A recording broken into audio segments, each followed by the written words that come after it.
2 Corinthiens, chapitre 12. Je prends le verset 7. L'Écriture dit: si je voulais me glorifier, je ne serais pas un insensé, car je dirais la vérité, mais je m'en abstiens afin que personne n'ait à mon sujet une opinion supérieure à ce qu'il voit en moi ou à ce qu'il entend de moi. Et pour que je ne sois pas enflé d'orgueil à cause de l'excellence de ces révélations, il m'a été mis une écharde dans la chair, un ange de Satan, pour me souffleter et m'empêcher de m'enorgueillir. 3 fois, j'ai prié le Seigneur de l'éloigner de moi. Donc le Seigneur qui a dit: en mon nom, vous chasserez les démons. Donc Paul a mis cela en pratique. 3 fois, il dit: j'ai prié le Seigneur de l'éloigner de moi. Donc éloigner quoi? L'ange de Satan que Satan avait envoyé. Voilà. 3 fois, j'ai prié le Seigneur de l'éloigner de moi et il m'a dit: qui? Le Seigneur. Ma grâce te suffit, car ma puissance s'accomplit dans la faiblesse. Donc, Paul reçoit la réponse de Dieu: ma grâce te suffit. En d'autres termes, il est là pour un but. C'est pour empêcher que tu t'enorgueillisses. Et c'est là où on dit que les voies du Seigneur sont impénétrables, puisque là, Satan a une occasion claire de séduire et de perdre Paul et de faire monter l'orgueil dans son cœur. Mais Dieu maintenant, voilà, dépêche, donc Satan dépêche cet ange déchu là pour venir empêcher à Paul de s'enorgueillir. Paul donc chasse le démon que, mais voilà, part. Il jeûne même pour ça, parce qu'on dit qu'il y a les démons qui ne partent que par le jeûne et la prière. Mais il se rend compte que le démon ne part pas. Alors Dieu lui dit: ma grâce te suffit, car ma puissance s'accomplit dans la faiblesse. En d'autres termes, il est là pour un but. C'est pour t'empêcher de t'enorgueillir. Et c'est ici l'Écriture dit: lorsque Dieu a prouvé les voies d'un homme, il dispose même la voie de ses ennemis. Ça veut dire que tes ennemis deviennent tes alliés. Parce que Dieu a ordonné. Voilà pourquoi je t'ai dit dès le départ que, qu'ils soient des anges déchus, qu'ils soient des anges de lumière, ils sont tous au service de l'Éternel. Voilà, en quelque sorte. Donc oui, c'est gros pour le chrétien, on va dire le petit, ou bien on va dire celui qui n'est vraiment pas bien enseigné. Voilà, ça va troubler sa foi. Mais celui qui est bien enseigné comprend donc que, ah d'accord, donc s'il y a quelque chose qui me dérange, je ne dois pas me plaindre de Satan. Car Satan, mais je dois consulter mon Père. Père, si c'est toi qui es derrière, que ta volonté se fasse. Mais si ce n'est pas toi, je prends autorité et je chasse ça et je détruis ça au nom de Jésus-Christ. Donc voilà donc pourquoi le vrai enfant de Dieu n'a peur de rien. Parce qu'il sait que, comme l'Écriture a dit, qui dira qu'une chose arrive sans que l'Éternel ait ordonné? Parce que Job, si Job pouvait se dire: mais attends, mais quel est ce malheur? Je suis un homme bien milliardaire, je suis tranquille dans ma vie, voilà, j'ai des beaux enfants, j'ai une belle femme, ma vie d'eau, je suis l'homme le plus considéré de l'Orient. Et soudainement, Apocalypse dans ma vie. Mais qu'est-ce qui se passe? Qu'est-ce qui se passe? Alors, tout ça, Job n'est pas au courant que Dieu est en train de défier son ange déchu, en lui disant que mes enfants, eux, ne m'obéissent pas parce que je leur donne l'argent, les biens. Entre mes enfants et moi, c'est l'amour. Alors, Satan veut mettre donc ça à l'épreuve en disant à Dieu que, ah, touche à ce qu'il a et je suis sûr qu'il te maudira en face. Alors Dieu dit: ok, tu veux confirmer ce que je te dis, vas-y donc, je te le livre. Alors il vient, il saccage tout et il s'arrête exactement là où Dieu lui a demandé de ne pas aller.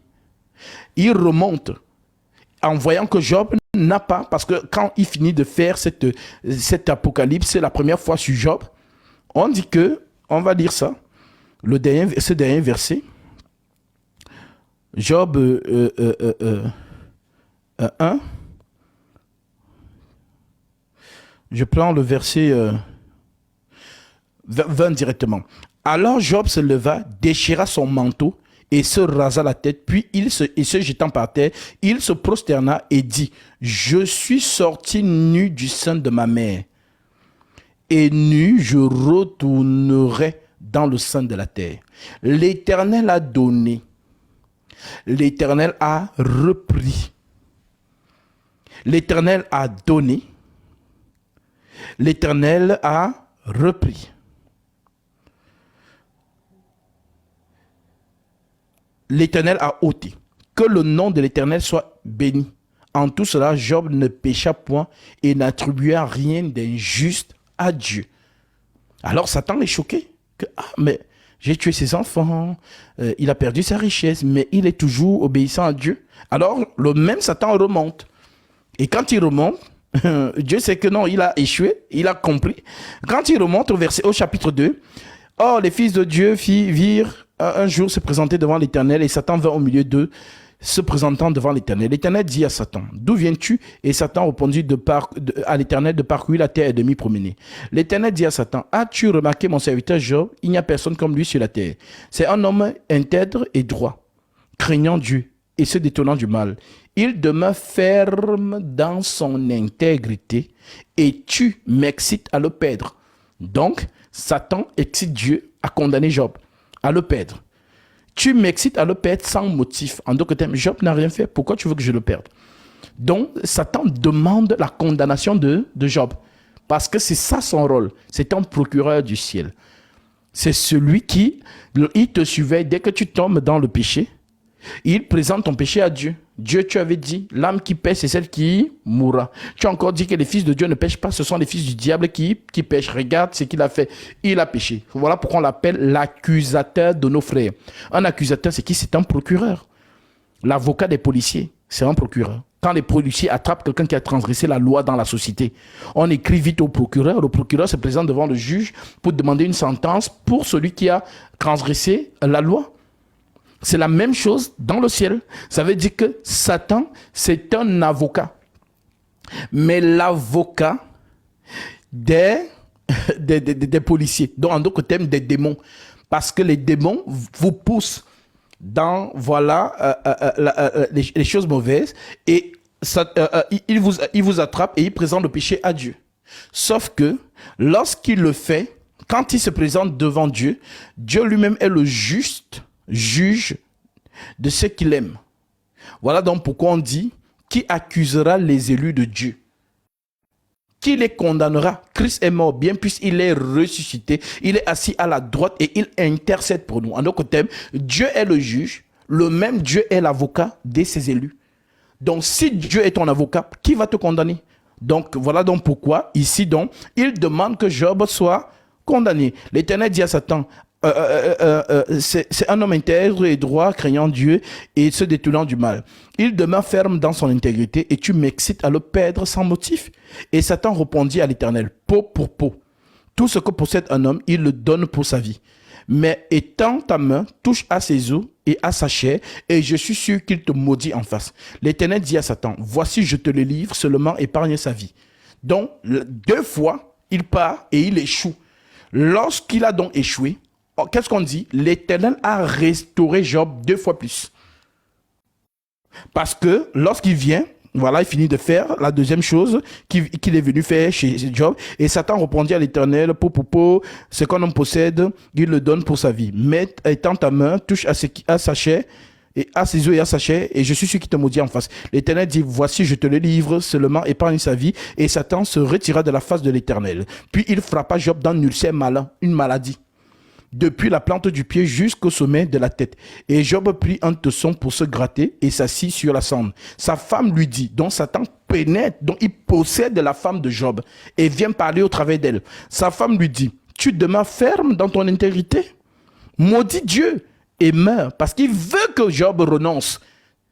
Il faut que Job perde sa foi pour dire à Dieu, tu as vu, je t'avais dit, j'avais raison. Donc, sa femme lui dit, maudit Dieu, tu demeures ferme dans ton éternité, maudit Dieu et meurs. Mais Job lui répondit, tu parles comme une femme insensée. Donc Job dit à sa femme, tu parles comme une femme insensée. Quoi? Nous recevons de Dieu le bien. et nous ne recevrions pas aussi le mal. Donc, il cite Lamentation, chapitre 3, verset 37 en 38, qui dira qu'une chose arrive sans que l'Éternel l'ait ordonné. N'est-ce pas de la volonté du Très-Haut que viennent les maux et le bien? Donc, Job nous dit que Dieu donne le bien, Dieu donne aussi le mal. En tout cela, nous le glorifions. Donc, voilà pourquoi on dit, en tout cela, Job ne pécha point par ses lèvres. Donc, Dieu a restauré Job. Parce que, justement, il a montré à Satan que nous, c'est l'amour avec notre Père Céleste. Ce n'est pas parce qu'il va nous donner à manger aujourd'hui. Si demain il ne nous donne pas, on ne prie plus. Voilà, non. Nous, les vrais enfants de Jésus-Christ sont vraiment unis à lui par le lien de l'amour qui est inséparable. Donc, voilà donc pourquoi j'illustre avec ce dernier verset et je te redonne la parole pour englober tout ce que je viens de dire. Voilà, nous disons Zacharie, chapitre 3, verset 1. Nous avons donc la scène là, ici. Donc, le procureur du ciel qui suivait les êtres humains pour voir s'ils sont dignes de la présence de Dieu dans la vie. Parce que pour eux, vous devez mériter d'être fils de Dieu. C'est trop facile. Donc, il veut donc prouver à Dieu que, regarde, celle-là, elle dit qu'elle est méchante trop. Elle vient de coucher avec un homme marié. Voilà, il faut la condamner. Donc, il est là pour montrer le péché des enfants de Dieu. C'est ça son rôle. Alors, voici donc l'illustration ici. Zacharie chapitre 3, verset 1. Il me fit voir Josué, le souverain sacrificateur debout devant l'ange de l'Éternel. Donc, Josué, c'est qui? C'est le souverain sacrificateur d'Israël. Donc, en d'autres termes, s'il y a un homme saint en Israël, c'est le souverain sacrificateur. Donc, si la tête du peuple est dans le péché, imaginez-vous le peuple lui-même. Donc, Satan a donc attrapé le souverain sacrificateur. Il me fit voir Josué, le souverain sacrificateur, debout devant l'ange de l'Éternel. Donc, l'ange de l'Éternel, ici, vous avez compris, ce n'est rien d'autre que Dieu lui-même, c'est-à-dire le Seigneur Jésus-Christ. Et Satan qui se tenait à sa droite pour l'accuser. Donc, Satan se tient à la droite pour accuser. Jésus se tient à la droite pour justifier. Donc, la droite de Dieu a deux sens. Soit c'est la colère, soit c'est l'intercession. Je vous donnerai plusieurs écritures. Alors, et Satan qui se tenait à sa droite pour l'accuser. L'Éternel dit à Satan, que l'Éternel te reprime, Satan, que l'Éternel te reprime. Lui qui a choisi Jérusalem, n'est-ce pas là un tisson arraché du feu? Or, Josué était couvert de vêtements sales. Donc, Satan a raison. Josué est dans le péché parce qu'on dit qu'il est couvert de vêtements sales. Et le vêtement sale, c'est le péché. Voilà donc pourquoi lorsqu'on parle, le Seigneur parle dans Apocalypse chapitre 3, verset 18, « Achète-moi de l'or éprouvé par le feu et des vêtements blancs afin que la nudité ne paraisse point. » En d'autres termes, le vêtement blanc, c'est la justification et le vêtement sale, c'est le péché. Donc on dit, or, Josué était couvert de vêtements sales. Jésus était couvert de vêtements sales. Et il se tenait debout devant l'ange. L'ange, dont les gens qui disent, Jésus n'est pas un ange, c'est ici qu'il faut leur montrer ça. L'ange, prenant la parole, dit à ceux qui étaient devant lui, ôtez-lui les vêtements sales. Donc, ôter les vêtements sales, c'est justifier une personne. Donc, c'est Dieu qui te recouvre de l'agneau, comme il a recouvert Adam, après le péché. Ôtez-lui les vêtements sales. Puis il dit à Josué, vois, je t'enlève ton iniquité. En d'autres termes, je te pardonne ton péché. Quel est cet ange qui pardonne les péchés? Il n'y en a qu'un seul, c'est Jésus-Christ. Voilà pourquoi les pharisiens lui ont dit, mais il n'y a que Dieu qui pardonne le péché. Le Fils de l'homme a sur la terre le pouvoir de pardonner les péchés. Donc il dit donc à l'ange prenant la parole, dit à ceux qui étaient devant lui, ôtez-lui les vêtements sales. Puis il dit à Josué, vois, je t'enlève ton iniquité et je te revêts d'habits de fête. En d'autres termes, je te justifie. Et l'habit de fête, c'est être justifié sur le Seigneur Jésus-Christ. Je dis qu'on mette sur lui un turban pur. Et il mire un turban pur sur sa tête et il lui mire des vêtements. L'ange de l'Éternel était là. Donc, c'est l'illustration que je vous montre ici. Notre avocat, c'est l'Éternel lui-même. notre juge, c'est l'Éternel lui-même. Il fait les deux. Il est juge et en même temps avocat. Voilà donc pourquoi on vous dit donc que Jésus, notamment dans Romains chapitre 8, Romains 8, voilà, verset, je prends directement le verset voilà, adéquat. L'Écriture dit, au verset 28, voilà, qui accusera les élus Romains 8, verset 33. Qui accusera les élus de Dieu? C'est Dieu qui justifie. Donc vous voyez que la justification, c'est ça qu'on appelle donc le Seigneur qui intercède. Donc la justification, c'est le pardon. On te justifie. Si nous avons le Saint-Esprit, c'est parce que le Saint-Esprit nous justifie en permanence, puisque Satan, lui, nous accuse en permanence. Voilà pourquoi en Jésus-Christ, on ne pêche pas. Il n'y a plus de condamnation pour ceux qui sont en Jésus-Christ. Ceux qui sont en dehors de Jésus-Christ sont condamnés. Oui, c'est là que Satan accuse. Mais ceux qui sont en Jésus-Christ, lorsque Satan vous accuse, vous êtes justifiés automatiquement, puisque le Saint-Esprit est toujours là pour vous justifier. Voilà donc pourquoi on dit, qui accusera les élus de Dieu? C'est Dieu qui justifie. Qui les condamnera? Christ est mort, bien plus, il est ressuscité, il est à la droite de Dieu et il intercède pour nous. Donc l'intercession à la droite, ça veut dire justifier. Je donne encore une autre écriture. Romains, plutôt Hébreu. Voilà, Hébreu chapitre, toujours Paul, hein, Hébreu chapitre 9, je prends le verset 22, l'écriture dit, et presque tout d'après la loi est purifié avec du sang. Et sans effusion de sang, il n'y a point de pardon. Il était donc nécessaire, puisque les images et les choses qui sont dans les cieux devaient être purifiées de cette manière, que les choses célestes elles-mêmes le fussent par des sacrifices plus excellents que cela.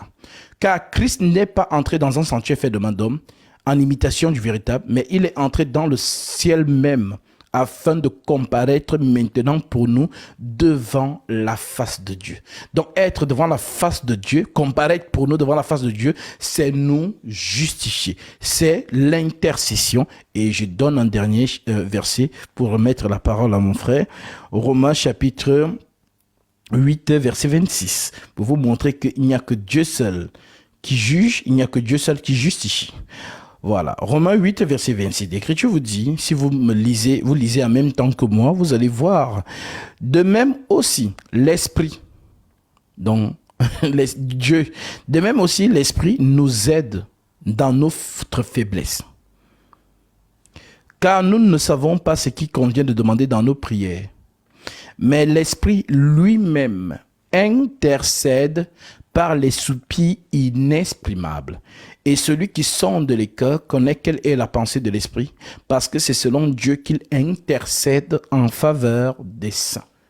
Donc c'est Dieu qui prie, c'est le même Dieu qui exauce, tout simplement. Voilà mon frère. Merci, merci homme de Dieu. Et bon, j'avais vraiment trop peur de poser cette question parce que vous savez... Là, ça a un peu coupé, j'ai pas entendu. Vous m'entendez? Là, je vous entends. Oui, je disais que j'avais trop peur de poser cette question sur les réseaux sociaux, publiquement comme ça, parce que vous savez, il y a des gens, il y a des croyants qui sont très sensibles, vous voyez. Et je voulais voir votre réaction et votre réponse. Et j'ai vu que vous êtes dans la vérité. Pourquoi? Parce que vous osez dire des choses que les pasteurs ne disent pas. Parce que pour eux, ils ont peur de perdre. Vous savez, lorsque vous commencez à dire des vérités, des choses, des fois, la vérité de Dieu vraiment réellement, vous savez que les gens vont vous quitter. Jésus lui-même, quand il prêchait, ses disciples disaient, mais attendez, il dit des choses qui sont très dures à écouter, quoi. Et après cela, d'autres disciples, ils ont quitté Jésus. Parce que Jésus, sa parole était très dure. Vous voyez, je pense qu'au moment où on commence à dire la vérité vraiment, le vrai Dieu, sa vraie version des dieux, je pense que les gens vont vous trouver tellement fou et les gens vont vous quitter aussi. C'est ça. Donc vous, je pense que votre réponse est très claire et je pense aussi que vous m'avez compris. Et là, je vois que vous n'êtes pas là pour attirer les gens forcément, que les gens vous suivent. Vous êtes là pour dire la vérité de Dieu vraiment. Amen. Et voilà. Et on s'en fout si les gens vous quittent, mais au moment où vous dites la vérité, c'est vraiment la vérité. Vous savez, moi, À chaque fois, je pose ces questions au pasteur. Le pasteur me traite des diables, quoi. Hervé, tu commences à dérouter. Là, les diables commencent à t'appeler. Là, tu vois, C'est pas parce qu'ils l'esprit sont de Dieu qui te paniqués. parle. Ils n'ont pas la réponse. Ils sont paniqués, en fait. C'est pour ça, en fait. Donc, on dirait les pasteurs, ils ont peur de dire les vraies choses, quoi. C'est ça. Vous voyez, les gens ont peur de dire les vraies choses. Et vous dites de vraies choses, là. Vous assumez franchement ce qui est écrit dans la Bible. Il y a d'autres, ils n'assument pas. Oh non, Dieu a préparé les choses bonheur pour nous, pas le malheur. Un enfant de Dieu ne peut pas tomber malade. Un enfant de Dieu ne peut pas avoir les mauvais esprits. Alors qu'on voit Dieu, il envoie les mauvais esprits tourmenter Saoul. Bon, attendez. Maintenant, moi, quand j'entends ça et je lis la Bible, je dis, oh, bon, attends. Peut-être c'est moi qui suis dans le mauvais, quoi. C'est pour cela, je préfère vraiment poser des questions, surtout aux jeunes comme toi qui lis la Bible, parce que toi, tu es jeune, tu as l'esprit de révolte là contre ces mauvaises choses. Et nos vieux là, nos vieux papas là, nos vieux pasteurs, bon, je vais dire un truc. Vous savez, moi, j'ai été baptisé étant enfant dans l'église catholique. On a pris l'eau dans un gobelet, on m'a versé sur la tête. À l'église catholique. Le monsieur, il a pris l'eau, il a pris un gobelet, il a pris l'eau dans le bassin, il m'a versé sur la tête. Après, il a fait sa prière des catholiques avec des chapelets. J'ai été baptisé. J'avais 10 ans. J'ai des vidéos. Et en grandissant, je ne voulais pas aller à l'église, ça ne m'intéressait pas. Et ma mère m'a dit, ma mère aime trop Dieu. C'est elle qui me poussait d'ailleurs. S'il y a des gens qui me connaissent, qui sont ici dans les lives, je suis en France, en Normandie, précisément à Rouen. Alors, ma mère me forçait, va à l'église, va à l'église. Moi, je ne voyais rien d'intéressant. Parce que je disais, votre Dieu n'existe pas. D'ailleurs, regarde, les exemples que je vais te donner tout à l'heure. Il y a le mal, les gens qui souffrent, nanana, Dieu, il est où pour les aider, pati patata. J'étais en train de détester Dieu là, que les gens allaient prier. En tout cas, je vous dis, au moment où je vous parle, je ne sais même pas comment est-ce qu'il a fait pour que je comprenne ces choses. Et moi, l'église, c'était, je vous trouvais, les gens qui partaient à l'église, je disais, vous êtes bêtes. Comment est-ce que vous devez aller prier Dieu qui vous laisse dans la souffrance? Comment est-ce que les gens meurent et Dieu ne vient pas pour les aider? Vous voyez? Comment est-ce que Dieu peut laisser que la guerre existe dans le monde, la souffrance, la pauvreté? Et je lis la Bible dit que c'est Dieu qui appauvrit, c'est lui qui enrichit. Oh! Je dis, mais attendez. Alors, au moment où je commençais à chanter à l'église, et ça commençait à m'intéresser un peu à lire la Bible, et un jour le pasteur a dit, tu veux être baptisé? Un pasteur qui habite ici à Rouen, il s'appelle Monsieur Makaya. J'ai dit son nom, voilà, et parce qu'il y en a qui sont encore là-bas. Monsieur Makaya. Monsieur Makaya m'a dit, si tu veux accepter Jésus-Christ comme ton Seigneur et ton Sauveur, tu dois être baptisé. Ah, je dis, oh, c'est bien, je vais me faire baptiser. Alors, le jour du baptême, il me dit, viens passer chez une maman, une maman de l'église. Hein. Et je suis allé chez la maman de l'église. Oh, moi, j'attendais que le baptême, quand je vois d'autres gens qui se font baptiser dans des rivières, lui me dit que tu vas te baptiser chez la maman. Bon, je n'ai pas compris cela. Il est arrivé là-bas, je vois, il chauffait l'eau dans le baignoire. Il a mis l'eau dans le baignoire, il attendait de chauffer l'eau que ça soit. Je dis, oh, je vais te baptiser là. Il dit, ouais, tu vas te baptiser dans le baignoire. Il s'appelle Pasteur Makaya, tout le monde le connaît. Et, bon, j'avais pas la connaissance des choses. Il a chauffé l'eau. L'eau était un peu tiède. Il m'a dit, rentre dedans, mais tu vas te faire baptiser dedans parce que c'est l'hiver. Vu que c'est l'hiver, tu vas attraper froid là-bas quand tu te fais baptiser dans. J'ai été baptisé dans l'eau des baignoires chaudes. Parce qu'il fallait pas que j'attrape le froid. L'eau un peu chaude, tout ça là, on a mis l'eau, on a l'eau tiède. J'ai été baptisé dans le baignoire dans l'eau tiède. Jusqu'au jour d'aujourd'hui, je n'ai pas encore eu d'autres baptêmes. Alors, quand j'ai écouté le frère Serge, qui est en train de prêcher ici sur TikTok, il dit que tous ceux qui se font baptiser dans l'eau, je ne sais pas quoi là, ils ne sont pas dans les vrais. Oh, moi je dis, bah, attendez, mais j'ai été baptisé l'eau, mais comme si, bon, même si l'eau était chaude, un peu chaude, bon, parce qu'il ne fallait pas attendre froid. Le monsieur a dit que je ne peux pas attendre froid, vu que c'était pendant l'hiver, c'était dans l'eau chaude, dans les baignoires, bon, j'ai été baptisé là-dedans. Et le monsieur Serge me dit qu'on ne peut pas être baptisé dans l'eau, dans le baignoire comme ça, il faut être dans l'eau qui coule. Ah. Bon, le pasteur c'est un papa. Hein. Après, je ne sais pas, bon, on a tellement de respect pour les vieux, tu vois. Et si tu dis au papa, mais pourquoi tu vas baptiser dans l'eau, Benoît? Juste au jour d'aujourd'hui, bon, je ne suis plus dans cette église-là, mais j'aimerais lui poser la question, pourquoi il m'a baptisé là-bas? D'abord, ma deuxième préoccupation, c'est ça d'abord. Est-ce que pour avoir un baptême, être baptisé, est-ce que il s'agit juste de l'eau simplement ou bien d'être plongé dans la rivière? Parce que j'étais baptisé dans un petit gobelet, premièrement. Deuxièmement, j'étais baptisé dans le baignoire avec l'eau chaude. Est-ce que l'eau chaude là dans le baignoire, c'est un faux baptême? Est-ce qu'au moment où je vous parle là, si je meurs là, je pars en enfer? Ou bien c'est comment? L'homme de Dieu, éclaircis-moi un peu sur ce sujet. Je pense que c'est ma dernière préoccupation pour aujourd'hui et je vais laisser la parole aux autres. Merci. Alors, premièrement, franchement, vraiment, moi, je suis vraiment édifié parce que je sais que le Seigneur ne fait rien pour rien. Et l'Écriture dit qu'ils sont beaux, les pieds de ceux qui annoncent de bonnes nouvelles. En d'autres thèmes, c'est pas un hasard que toi et moi on puisse parler aujourd'hui. Et comme je t'ai dit, lorsque je faisais la vaisselle tout à l'heure, voilà, j'ai eu cette conversation. Et l'Esprit me disait, dis-lui ça, dis-lui ça, dis-lui ça. Et je crois que, voilà, c'est pas un hasard qu'on se croise et que le Seigneur, justement, voudrait que tu puisses non seulement être bien enseigné, mais que tu reçoives ton baptême conformément à la Sainte Doctrine. Alors, qu'est-ce qu'on appelle recevoir le baptême conformément à la Sainte Doctrine? C'est le recevoir tel que le Saint-Esprit l'a fait au travers les apôtres et Jésus lui-même le premier. Le Saint-Esprit a conduit le Seigneur Jésus-Christ au Jourdain. Alors, si tu poses par exemple cette question à un pasteur, comme tu dis, voilà, pourquoi Jésus a été baptisé? Parce que c'est une question piège que par exemple les musulmans posent souvent aux chrétiens. Vous dites qu'on se fait baptiser pour le pardon des péchés, conformément à Actes chapitre 2. Repentez-vous, repentez-vous et que chacun de vous soit baptisé au nom de Jésus-Christ pour le pardon de vos péchés et vous recevez le don du Saint-Esprit. Ok. Maintenant, Jésus, lui, il s'est donc fait baptiser. Pourquoi? Avait-il des péchés? Cette question-là, les chrétiens mal enseignés ne peuvent pas répondre. Alors, par la grâce de Dieu, j'ai révélé ce mystère récemment. Pourquoi Jésus devait prendre son baptême? Alors, je vais te lire cette écriture.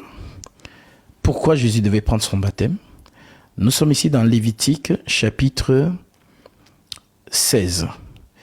Et il faut que les frères et sœurs comprennent que la loi, les psaumes et les prophètes ont été interprétés par le Saint-Esprit. Et c'est l'interprétation du Saint-Esprit que les apôtres ont enseigné. Voilà pourquoi on dit que nous sommes édifiés sur le fondement des apôtres et des prophètes, Jésus-Christ étant la pierre angulaire. Donc les apôtres n'ont rien improvisé. Au contraire, ils ont eu la parole interprétée de ce qu'ont fait les prophètes. Alors, notamment ici dans Lévitique 16, pour qu'on comprenne pourquoi Jésus devait nécessairement passer par le Jourdain, par l'eau du baptême. L'Écriture nous dit ici, dans Lévitique 16, verset 1, l'Éternel parla à Moïse après la mort des deux fils d'Aaron, parce qu'Aaron avait quatre fils. Deux sont morts, qui murmurèrent en sa présence devant l'Éternel.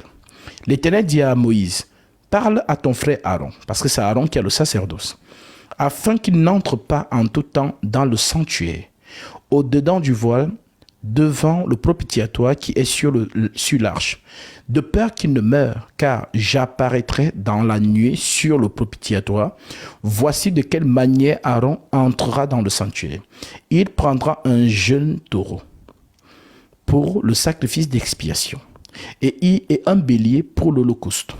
Il se revêtira de la tunique sacrée de lin et portera sur son corps des caleçons de lin et se ceindra d'une ceinture de lin et il se couvrira la tête d'une tiare de lin. Ce sont les vêtements sacrés dont il se revêtira après avoir lavé son corps dans l'eau. Alors ici, le Seigneur montre premièrement comment le souverain sacrificateur doit être avant de faire l'expiation. Donc, la première des choses, il doit entrer dans l'eau, se laver. La deuxième des choses, il doit maintenant revêtir ce qu'on appelle les vêtements sacrés. Alors, comme Paul nous dit, la loi n'est pas l'exacte représentation des choses, mais une ombre des choses à venir, mais le corps est en Christ. En d'autres termes, ce que Aaron fait là, la réalité va s'accomplir en Jésus. C'est lui l'accomplissement de la loi des psaumes et des prophètes. Alors, qui va donc sacrifier l'agneau? Celui qui va donc sacrifier l'agneau, c'est celui-là donc qui doit donc se revêtir. Voilà donc pourquoi Aaron doit porter ses habits. Et je tiens à te préciser qu'il n'y a pas eu plusieurs habits cousus pour la succession des souverains sacrificateurs. Donc l'habit que Aaron a porté depuis le temps passé, c'est le même habit que Jésus est venu trouver. Parce qu'il fallait que cet habit se déchire pour qu'on mette fin au sacerdoce d'Aaron. Et pour que le nouveau vêtement puisse maintenant, le souverain sacrificateur soit habillé et qu'il amène donc maintenant l'agneau à la croix pour le vrai sacrifice qui purifie les péchés des hommes. Alors une fois qu'on a compris ça, quand on vient donc dans Jean chapitre 29, Jean chapitre 1 verset 29, l'Écriture dit: le lendemain, il vit Jésus venant à lui. Et il dit: voici l'agneau de Dieu qui ôte le péché du monde. En d'autres termes, voici le sacrifice. C'est celui dont j'ai dit: après moi vient un homme qui m'a précédé, car il était avant moi. Je ne le connaissais pas. Après moi vient un homme qui m'a précédé, car il était avant moi, je ne le connaissais pas. Mais c'est afin qu'il fût manifesté à Israël que je suis venu baptiser d'eau. Jean rendit ce témoignage: j'ai vu l'Esprit descendre du ciel comme une colombe et s'arrêter sur lui. Donc l'Esprit qui descend du ciel là, c'est ça donc la tunique sacrée. Voilà donc pourquoi avant donc que Jésus ne s'habille de cette tunique, il doit être immergé dans l'eau. Et lorsqu'il ressort donc de l'eau, la tunique vient maintenant sur lui. Voilà pourquoi il dit donc dans Luc 4, l'Esprit du Seigneur est sur moi, parce qu'il m'a oint. Donc, il est oint afin que celui qui est descendu, c'est celui qui va l'égorger. Parce qu'il faut bien que quelqu'un égorge l'agneau, comme Aaron égorgeait les animaux pour l'expiation, tel que Paul nous le précise dans Hébreux, chapitre 10. L'Écriture dit, verset 1. En effet, la loi qui possède une ombre des biens à venir et non l'exacte représentation des choses ne peut jamais par les mêmes sacrifices qu'on offre perpétuellement chaque année amener les assistants à la perfection. Autrement, n'aurait-on pas cessé de les offrir? Donc, Paul nous révèle que ce que Aaron faisait ne peut pas amener un homme à la perfection. Autrement, n'aurait-on pas cessé de les offrir? Parce que ceux qui rendent ce culte, étant une fois purifiés, n'auraient plus eu aucune conscience de leur péché. Donc Paul nous révèle que ce que Aaron fait, c'est pour une période. Un peu comme si, prenons le cas de figure de Noël dans le monde. C'est une fois par an, le 25 décembre. Donc supposons que Aaron fait l'expiation le 25 décembre. Et le 25 décembre, l'expiation est faite. Et le 26, les enfants d'Israël sont pardonnés. Donc, du 26 décembre jusqu'à Noël prochain, ils sont dans la joie que Dieu a pardonné. Mais lorsque Noël approche, ils se souviennent qu'ils sont encore pécheurs, qu'il faut encore que Aaron entre dans le lieu très saint. Parce qu'à chaque fois que Aaron entrait, on n'était pas sûr qu'il allait ressortir. Parce que, voilà pourquoi quand il entrait, on attachait une corde sur son talon avec des clochettes. Pour que quand il marche, les clochettes fassent des bruits. Parce que si Dieu n'agrée pas le sacrifice, le sang, lorsqu'il entre, Dieu le tue là-bas et personne n'a le droit d'aller entrer pour aller chercher son corps. Voilà donc pourquoi on doit le tirer par cette corde-là. Donc, chaque fois que Aaron entrait, ce n'était pas une chose aisée. Le peuple était dans la tourmente, le peuple était dans la peur, en se demandant est-ce que Dieu va exaucer. Alors, c'est ce que Paul nous explique ici en disant que ce que Aaron faisait n'a amené aucun homme à la perfection. Voilà pourquoi le souvenir des péchés est rappelé. Autrement, n'aurait-on pas cessé de les offrir parce que ceux qui rendent ce culte, étant une fois purifiés, n'auraient plus eu aucune conscience de leurs péchés. Mais le souvenir des péchés est renouvelé chaque année par ces sacrifices, car il est impossible que le sang des taureaux et des boucs ôte le péché. Donc, Aaron faisait l'expiation avec le sang des taureaux et des boucs. Maintenant, le sang des taureaux et des boucs ne peut pas purifier l'homme. Alors, qu'est-ce qui se passe? Verset 5, Paul nous dit donc, c'est pourquoi, comme le sang des taureaux et des boucs ne peut pas purifier l'homme, c'est pourquoi Christ, donc Christ c'est donc qui? C'est la fameuse tunique sacrée qu'on demande à Aaron de porter, qui est une préfiguration de Jésus qui sera revêtu.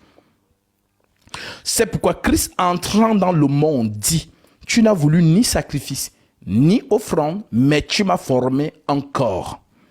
Tu n'as agréé ni holocauste, ni sacrifice pour le péché. Alors j'ai dit, voici je viens dans le rouleau du livre, il est question de moi, pour faire, ô Dieu, ta volonté. Alors, une fois qu'on a compris donc ça, voilà donc pourquoi il y a deux acteurs dans l'expiation. Le premier acteur, c'est le souverain sacrificateur, qui doit être vêtu tel que Lévitique 16 nous dit. Et le deuxième acteur, c'est le sacrifice. En d'autres termes, Aaron, souverain sacrificateur, le sacrifice, le taureau ou le bouc ou le bélier. Maintenant, dans la réalité des choses, c'est Jésus, le sacrificateur qui va égorger l'agneau. On ne le connaît pas. Parce qu'il est invisible. Voilà donc pourquoi Christ, c'est lui qu'on appelle donc Melchisedec. Alors Paul nous dit dans Hébreux 7, verset 1, il nous explique donc en disant, en effet, ce Melchisedec, roi de Salem, sacrificateur du Dieu très haut, qui alla au-devant d'Abraham lorsqu'il revenait de la défaite des rois, qui le bénit et à qui Abraham donna la dîme de tout, qui est d'abord roi de justice, d'après la justice, qui est sans père. Donc, ce sacrificateur, il n'a pas d'origine, qui est sans père, sans mère, sans généalogie, qui n'a ni commencement de jour, ni fin de vie, mais qui est rendu semblable au Fils du Très-Haut. Ce Melchisedec demeure sacrificateur à perpétuité. Donc, Melchisedec donc, c'est l'esprit en fait. L'esprit donc qui doit maintenant venir entrer dans l'agneau qui est Jésus pour amener cet agneau à la croix, l'égorger et aller présenter le sang. Voilà donc pourquoi l'esprit donc entre et l'esprit prend l'agneau et l'amène à la croix.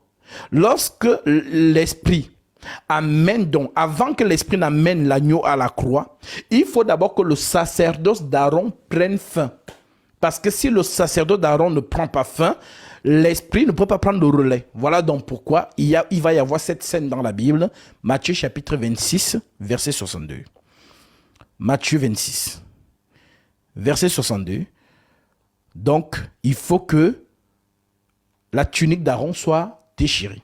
Et que nous dit la parole de Dieu concernant la déchirure du vêtement sacré. On va lire ça tout à l'heure. Mais verset 26 nous dit, à partir du verset 62, le souverain sacrificateur, en d'autres termes, le dernier représentant d'Aaron. Le souverain sacrificateur se leva et lui dit, ne réponds-tu rien? Qu'est-ce que ces hommes déposent contre toi? Jésus garda le silence et le souverain sacrificateur prenant la parole et lui dit, je t'adjure par le Dieu vivant, de nous dire si c'est toi le Christ, le Fils de Dieu. En d'autres termes, dis-nous si c'est toi Melchisedec. Parce que si c'est toi Melchisedec, je déchire la tunique. Ça veut dire que le sacerdoce d'Aaron est fini. Parce que celui qui doit sacrifier l'agneau de Dieu, ce n'est que Dieu lui-même. Nous, on a sacrifié les moutons, les boucs, les béliers. Donc, si c'est toi, Melchisedec, dis-nous, je déchire le vêtement. En d'autres termes, le sacerdoce lévitique est fini. Alors, voici, il dit donc, alors le souverain sacrificateur déchira ses... verset 64, tu l'as dit. Jésus répondit, tu l'as dit. De plus, je vous le déclare, vous verrez désormais le Fils de l'homme assis à la droite de la puissance divine et venant sur les nuées du ciel. Alors le souverain sacrificateur déchira ses vêtements. Donc, lorsqu'il déchire ça, ça veut dire qu'il met fin au sacerdoce lévitique. Mais ceux qui ne savent pas lire, ou en d'autres termes, qui ne lisent pas avec l'esprit, vont dire, ah, il a déchiré ses vêtements, mais ils ne vont pas comprendre. Pourtant, c'est un acte prophétique. Alors, il faut que je donne le verset qui montre que le souverain sacrificateur ne doit pas déchirer son vêtement. Ça, c'est Dortal. Lisons cette écriture. Je pense bien que c'est dans Lévitique.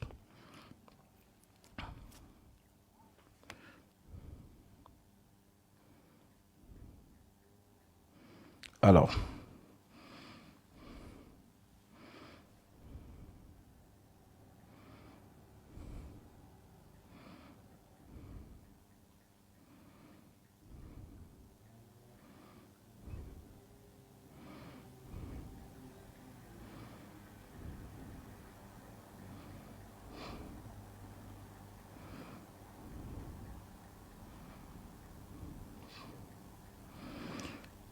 Alors,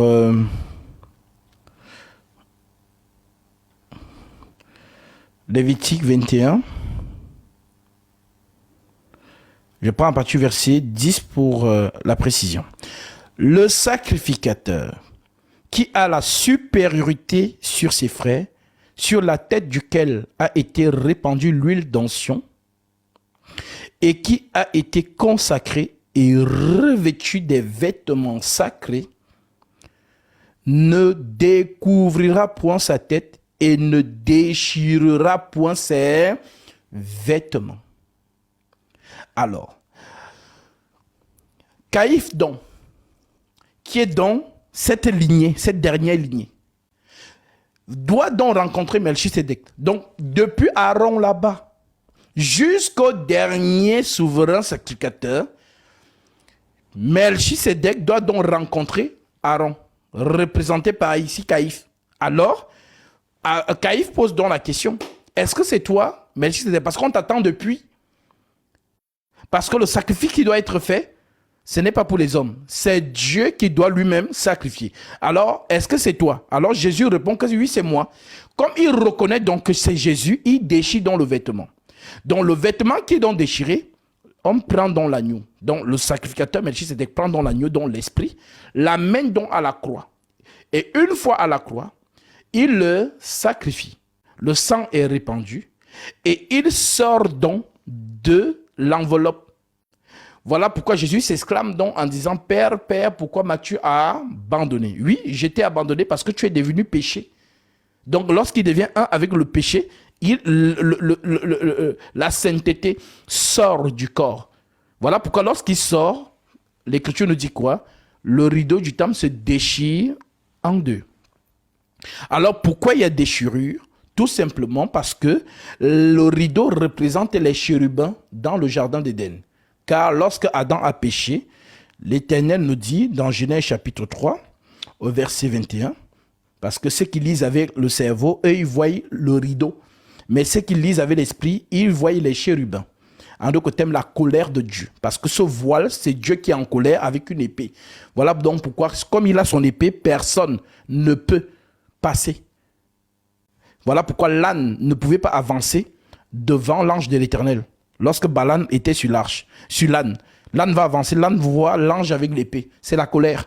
Donc voilà donc pourquoi Genèse chapitre 3 au verset 22, l'Écriture dit, je prends même le verset 23 directement, l'Éternel Dieu le chassa du jardin d'Éden pour qu'il cultivât la terre d'où il avait été pris.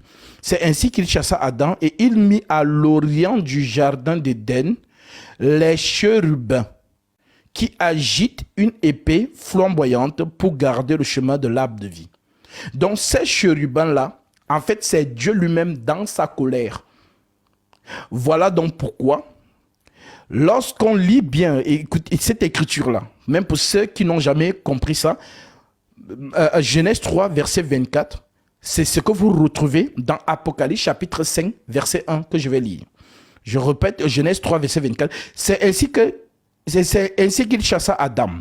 Et il mit à l'orient du jardin d'Éden les chérubins qui agitent une épée flamboyante pour garder le chemin de l'arbre de vie. Alors je corrèle directement avec Apocalypse chapitre 5, le verset 1 qui dit « Puis je vis dans la main droite de celui qui est assis sur le trône un livre écrit en dedans et en dehors scellé de 7 sceaux. » Donc, le livre donc écrit en dedans et en dehors, c'est quoi? Le livre écrit en dedans, en dehors, c'est la vie. La vie. Mais la vie là se trouve, on dit, entre les mains droites de celui qui est assis sur le trône. Donc celui qui est assis sur le trône a le livre sur sa droite. Maintenant, la droite, c'est quoi? On a dit que la droite, c'est quoi? La colère. Donc, comme le livre est à la droite, on dit donc, et j'ai vu un ange puissant qui criait d'une voix forte, qui est digne? Qui est digne? Qui est digne d'ouvrir le livre et d'en rompre les sceaux? On répond, personne dans le ciel, ni sur la terre, ni sous la terre, ne put ouvrir le livre ni le regarder. En d'autres termes, personne n'est digne d'aller prendre le livre dans la colère de Dieu. Dieu est fâché, il y a eu le péché. Voilà pourquoi les chérubins sont là avec l'épée flamboyante. Donc, qui est capable d'aller passer? Qu'il aille pour ouvrir ce chemin. Donc voilà donc pourquoi le seul qui pouvait donc ouvrir le chemin, c'est Dieu lui-même. Voilà pourquoi il est obligé de descendre lui-même. C'est ce que Paul explique, mystère de la piété. 1 Timothée 3,16. Le mystère de la piété est grand. Dieu a été manifesté en chair, justifié par l'Esprit, vu des anges, prêché aux gentils, cru dans le monde et élevé dans la gloire. Donc lorsqu'il vient donc, il prend ça. Voilà pourquoi lorsqu'il vient humainement, parce que la parole est spirituelle, c'est déjà scellé. On dit l'agneau immolé dès avant la fondation du monde.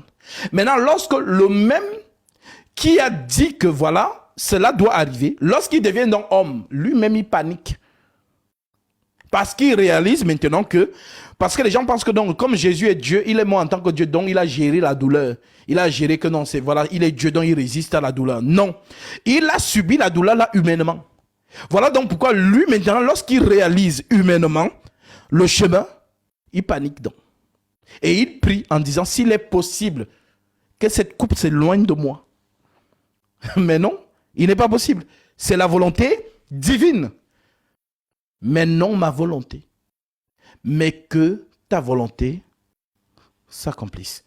Voilà donc comment il subit donc la prophétie d'Ésaïe 53. Je pense que vous l'avez déjà lu, du verset 1 au dernier. On vous dit que le châtiment qui nous donne la paix est tombé sur lui. C'est par ces meurtrissures que nous sommes guéris. Il a été puni, frappé de Dieu et humilié. Donc, c'est un chapitre très riche qui vous montre avec détail la souffrance qu'il devait endurer. Voilà donc pourquoi, oui, il a dit, il n'y a pas de plus grand amour que de donner sa vie pour ses amis. Ça veut dire qu'il n'y a personne sur cette terre qui a été atrocement, je dis bien atrocement, malmené comme Jésus. C'est vraiment le châtiment divin pour toi et moi, parce que moi je suis pécheur, tu es pécheur, tous ceux qui nous écoutent sont pécheurs. Voilà donc pourquoi il est donc venu porter nos iniquités. Donc, ce que nous devions subir, il a subi ça à notre place. Voilà donc pourquoi il dit, vous mourrez dans vos péchés, si vous ne croyez pas ce que je suis, vous mourrez dans vos péchés. Nous avons cru, selon Romains chapitre 9, verset 5, qu'il est le Tout-Puissant manifesté en chair, conformément à 1 Timothée 3,16, mystère de la piété. Parce que lorsqu'on dit fils de Dieu, les gens pensent que c'est un papa au ciel qui envoie son enfant. Non, fils de Dieu veut dire l'esprit qui devient chair. Voilà pourquoi la même expression est utilisée pour Satan. On appelle Satan comment? Fils de la perdition. Est-ce que la perdition, c'est un papa? Non.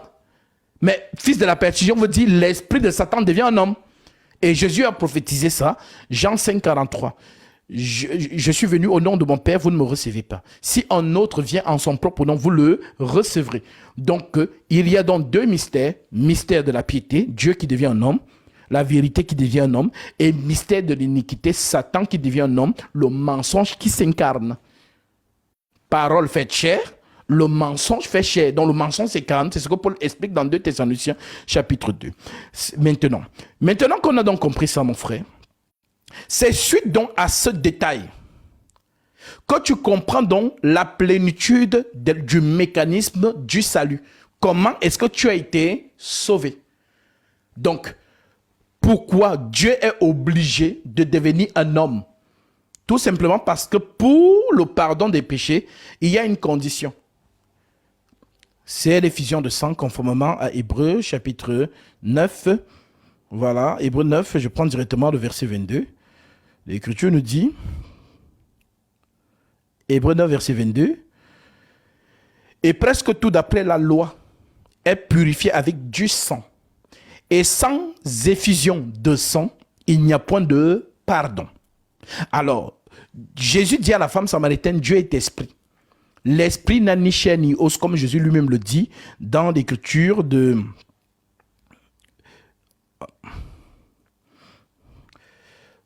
Matthieu chapitre 20, Luc chapitre 24 verset 19. Jésus dit, voyez mes mains et mes pieds, c'est bien moi, touchez-moi et voyez, un esprit n'a ni chair ni os comme vous voyez que j'ai. En d'autres termes, l'esprit qui n'a pas de chair, n'a pas d'os, l'esprit n'a pas de sang. Alors la condition pour pardonner les péchés, c'est que le sang soit effusé. Donc si Dieu donc qui est immatériel, conformément à 1 Timothée chapitre 6, conformément à 1 Timothée chapitre 1 verset 17, au roi des siècles, immortel, invisible. Donc, il est invisible. Ce qui est invisible est immatériel. Alors, il n'a pas le sang. Alors, il faut donc que la divinité s'incarne. Et lorsqu'il s'incarne, c'est de lui donc que va sortir le sang pour le pardon des péchés, tel que Paul le précise dans Romains chapitre 8 au verset 1. Paul est précis en nous disant. Romains chapitre 8 verset 1. Il n'y a donc maintenant aucune condamnation pour ceux qui sont en Jésus-Christ. En effet, la loi de l'esprit de vie en Jésus-Christ m'a affranchi de la loi du péché et de la mort. Car chose impossible à la loi parce que la chair la rendait sans force. Dieu a condamné le péché dans la chair en envoyant à cause du péché son propre fils dans une chair semblable à celle du péché. Pourquoi on dit semblable? Semblable parce que toi et moi, nous avons un corps adamique, le corps dans lequel Dieu a condamné le péché. Ça veut dire que notre chair humaine ne peut pas dominer le péché. Voilà pourquoi lorsqu'une belle femme sexy passe à côté de toi, tu ne peux t'empêcher de regarder parce que c'est la faiblesse de la chair. Mais donc Jésus aussi, s'il avait porté le même corps adamique que nous, il serait aussi sujet à la faiblesse vis-à-vis des femmes. Mais comme il n'avait pas la même chair que toi et moi, voilà pourquoi on dit semblable. Il a porté un corps semblable à celui du péché. On dit donc, car chose impossible à la loi parce que la chair la rendait sans force. Dieu a condamné le péché dans la chair. Donc ma soeur, mon frère, si tu as des faiblesses dans cette chair-là, voilà, la seule manière pour que tu ne pêches plus, c'est que tu sortes du corps. Mais sors alors, je vais voir ça, si tu peux le faire. Voilà, donc personne ne peut sortir de son corps. Donc, tant que tu habites dans ce corps, tu seras toujours sujet à la faiblesse. Voilà donc pourquoi, comme tu es donc sujet à la faiblesse, il y a donc un homme qui va accomplir la loi pour toi. Voilà pourquoi il t'a dit, venez à moi, vous tous qui êtes chargés et fatigués, et je vous donnerai du repos. En d'autres termes, je suis le seul homme parfait qui peut accomplir la loi. Il n'y a que moi qui peux respecter les 10 commandements. Vous ne pouvez pas. Alors, comme vous ne pouvez pas, vivez en moi. Donc moi, je suis comme une maison dans laquelle vous allez entrer. Et alors, par moi, vous allez avoir la vie. C'est ce qui est représenté par l'arche de Noé. C'est ce qui est représenté par la maison qui a le sang sur le linteau de la porte. Peu importe qui était à l'intérieur de cette maison, quand la colère vient, la colère ne voit pas cette maison. Pourquoi? Parce que le sang de l'agneau rend cette maison invisible.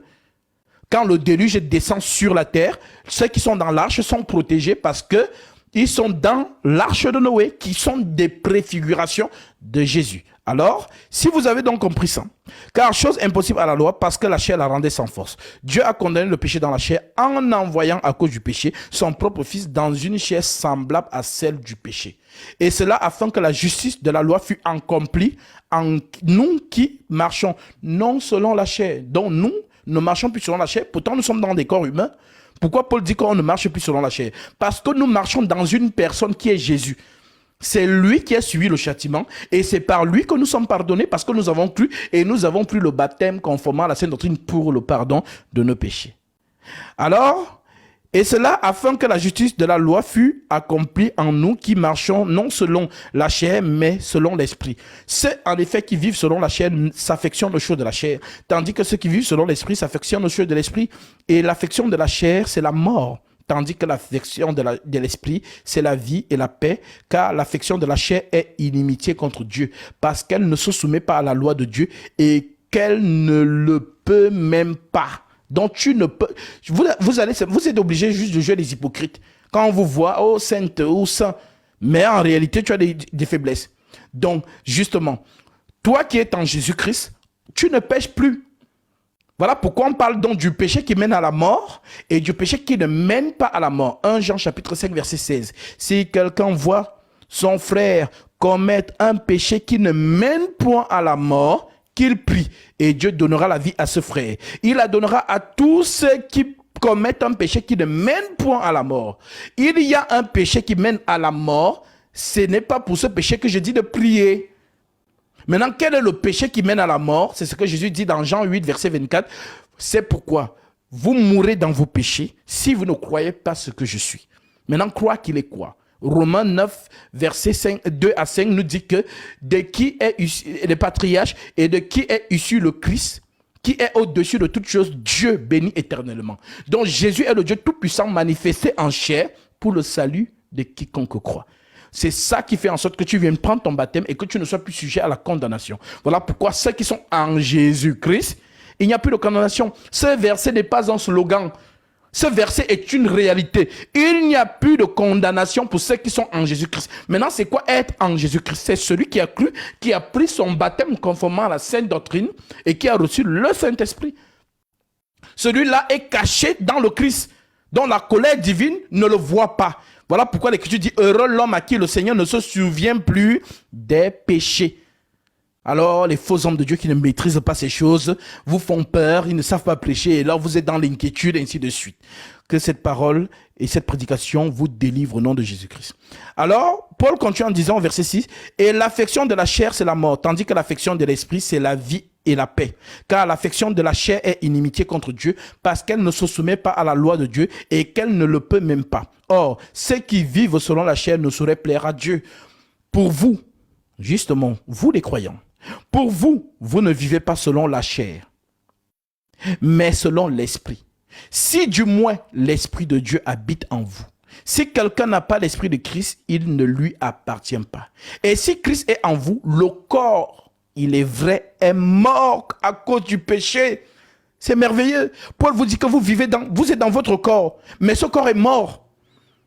Et si Christ habite en vous, le corps, il est vrai, est mort à cause du péché. Mais l'esprit est vie à cause de la justice. Et si l'esprit de celui qui a ressuscité Jésus d'entre les morts habite en vous, celui qui a ressuscité Christ d'entre les morts rendra aussi la vie à vos corps mortels par son esprit qui habite en vous. Alors, si on a donc compris ça,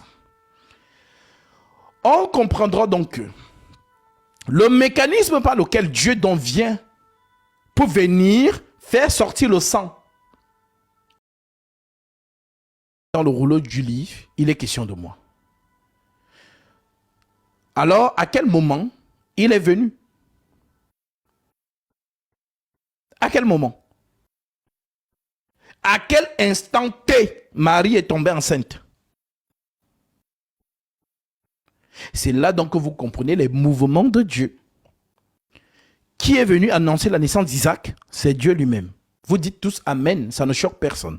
Dieu qui est descendu annoncer la naissance d'Isaac. Qui a annoncé la naissance de Samson? C'est Dieu lui-même. Dieu est descendu, a parlé avec la mère de Samson la première fois. La deuxième fois, il a parlé avec la mère et le père. Vous n'êtes pas choqués, vous dites tous Amen. Maintenant, entre Isaac, Samson et Jésus, qui est le plus grand? C'est Jésus-Christ.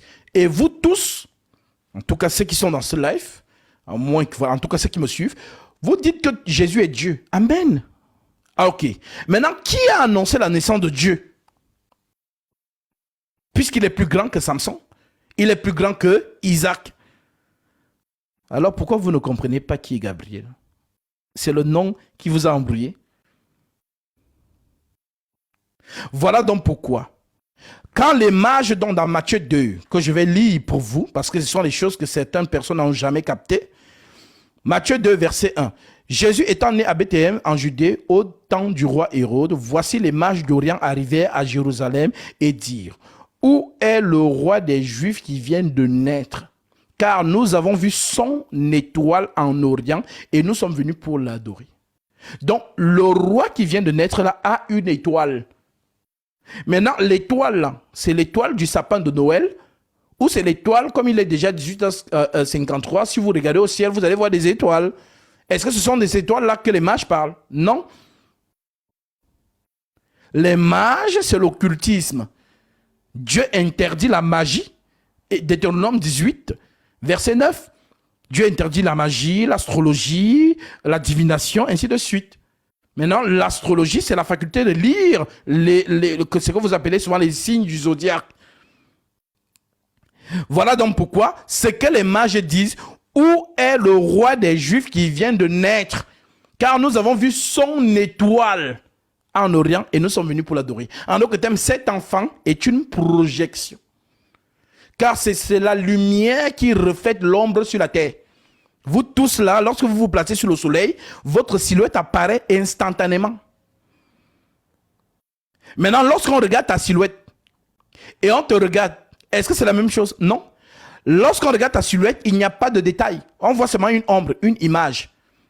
Mais lorsqu'on te regarde, on a plus de précision. On peut t'identifier. Voilà donc pourquoi lorsque Gabriel parle à Marie, il lui dit, le Saint-Esprit viendra sur toi. Et la puissance du Très-Haut te couvrira de son ombre. En d'autres termes, dans le ventre de Marie, c'est l'ombre de l'Esprit. Alors Paul capte ça et il vous dit, il est l'image du Dieu invisible. Le reflet de sa personne, donc on dit le reflet de sa gloire et l'empreinte de sa personne. Donc Jésus, c'est l'ombre de l'Esprit. En d'autres termes, l'étoile que les mages ont vue, parce que ce n'est pas une étoile de la nuit, l'étoile en fait c'est Gabriel. C'est l'étoile, c'est l'ange, selon Apocalypse chapitre 1. Les 7 étoiles que tu as vues sur ma main droite, ce sont les 7 anges. Et les 7 chandeliers sont les 7 églises. Donc il n'y a pas 7 anges, il n'y a qu'un ange parfait qui est sur le chandelier. Le chandelier, c'est l'église. Et le chandelier porte quoi? La lumière. Voilà donc pourquoi on dit donc que l'homme qui marche au milieu des 7 chandeliers d'or. Donc c'est la lumière qui est dans le chandelier. En d'autres termes, on dit que le chandelier, c'est l'église. Et la lumière, c'est donc qui? C'est l'ange là. Voilà donc pourquoi le monde est dans les ténèbres, mais l'église a la lumière. La lumière, c'est quoi? C'est la vérité. Ce n'est pas la lumière que tu allumes l'interrupteur dans ton salon et tout ça. Je ne parle pas de cette lumière. Je parle de la lumière qui est la vérité. Je suis la lumière du monde. Quand Jésus dit je suis la lumière du monde, il vous dit je suis la vérité. Donc la vérité est dans l'église. C'est ça la lumière, pendant que le monde est dans les ténèbres. Alors, si vous avez donc compris ça, les mages ont capté donc Gabriel. Et c'est Gabriel qui les amène vers l'enfant. Alors, pourquoi Dieu montre le signe aux mages? Pourtant, il interdit la magie dans Deutéronome 18. Mais il ne montre pas le signe aux prophètes. Car lorsque Jésus est né, aucun prophète n'était au courant. Mais les mages ont été au courant, tout simplement, parce qu'ils doivent accomplir ici ce que Paul révèle dans Hébreux chapitre 1, que je vais vous lire. Hébreux 1, je prends le verset 1. Après avoir autrefois et à plusieurs reprises, à plusieurs manières parlé par nos pères les prophètes, Dieu, dans ces derniers temps, nous a parlé par le Fils qu'il a établi héritier de toutes choses, par lequel il a aussi créé le monde, et qui étant le reflet de sa gloire, et l'empreinte de sa personne et soutenant toutes choses par sa parole puissante, a fait la purification des péchés et s'est assis à la droite de la majesté divine dans les lieux très hauts, devenu d'autant supérieur aux anges. C'est ce que vous appelez archange, c'est ça qu'on appelle supérieur aux anges.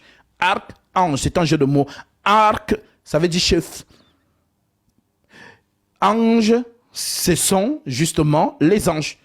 Archange, en d'autres termes, chef des anges. C'est ce qu'on appelle donc archange, étant devenu supérieur aux anges, qu'il a hérité d'un nom plus excellent que le leur. Car auquel des anges Dieu a-t-il jamais dit, tu es mon fils, je t'ai engendré aujourd'hui. Et encore, je serai pour lui un père et il sera pour moi un fils. Et lorsqu'il introduit de nouveau le premier-né dans le monde, il dit que tous les anges de Dieu l'adorent. Alors tous les anges de Dieu, les démons déchus, sont aussi les anges de Dieu.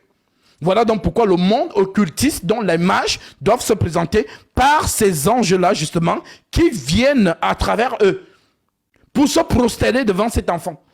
Les anges célestes ont dit qu'une multitude d'anges est descendue. C'est écrit, on va lire ça.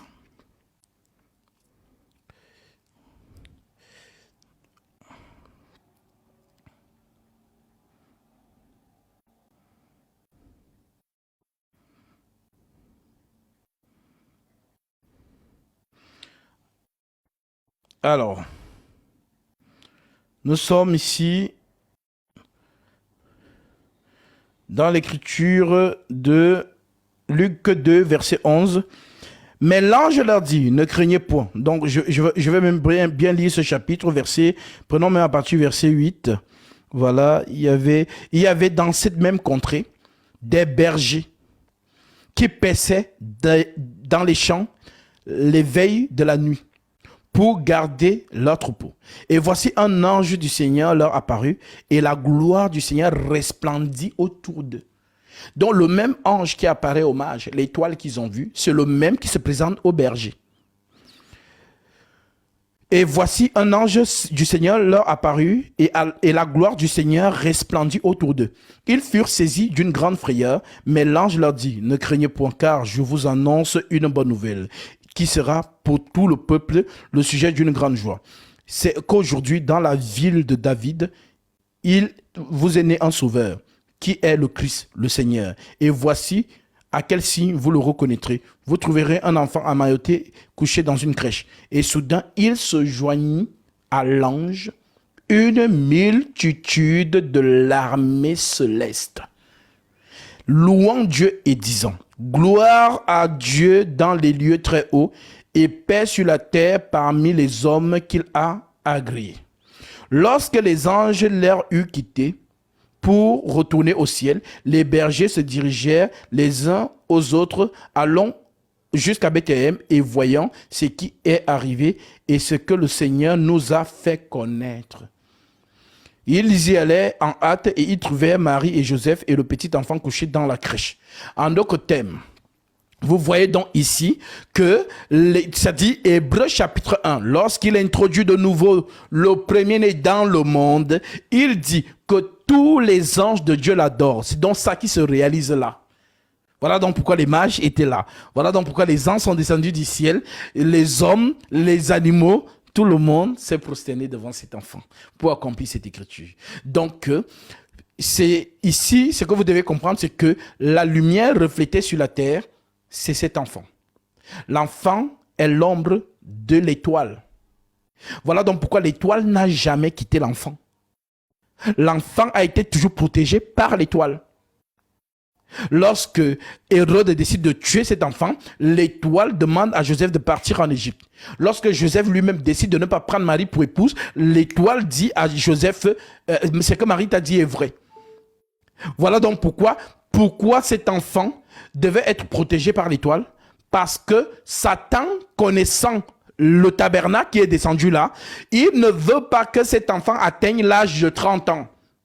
Voilà pourquoi Satan veut empêcher que l'enfant vive. Il faut qu'on le tue. Alors, si l'enfant atteint l'âge de 30 ans, à ce moment, le monde sera purifié. Car cet enfant vient non seulement sur la terre pour purifier la création terrestre, mais aussi la création céleste. C'est écrit. Colossiens, chapitre 2, verset... Colossiens 2. Colossiens 2, verset 16. Alors, oui, prenons à partir du verset 10. Vous avez tout pleinement en lui qui est le chef de toute domination et de toute autorité. Et c'est à lui que vous avez été circoncis d'une circoncision que la main n'a pas faite, mais la circoncision de Christ qui consiste dans le dépouillement du corps de la chair, ayant été enseveli avec lui par le baptême. Vous êtes aussi ressuscités en lui, avec lui par la foi et la puissance de Dieu qui l'a ressuscité des morts. Vous qui étiez morts, dont Paul conjugue, il dit vous étiez, vous n'êtes plus. Vous qui étiez morts par vos offenses et par l'incirconcision de votre chair, il vous a rendu à la vie avec lui et en nous faisant grâce pour toutes nos offenses. Toutes nos offenses. Il a effacé l'acte dont les ordonnances nous condamnaient et qui subsistait contre nous. Il l'a détruit en la clouant à la croix.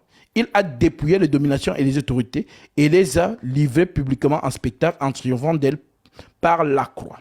Je prends maintenant Colossiens chapitre 1. Je prends le verset 20 directement. L'Écriture dit,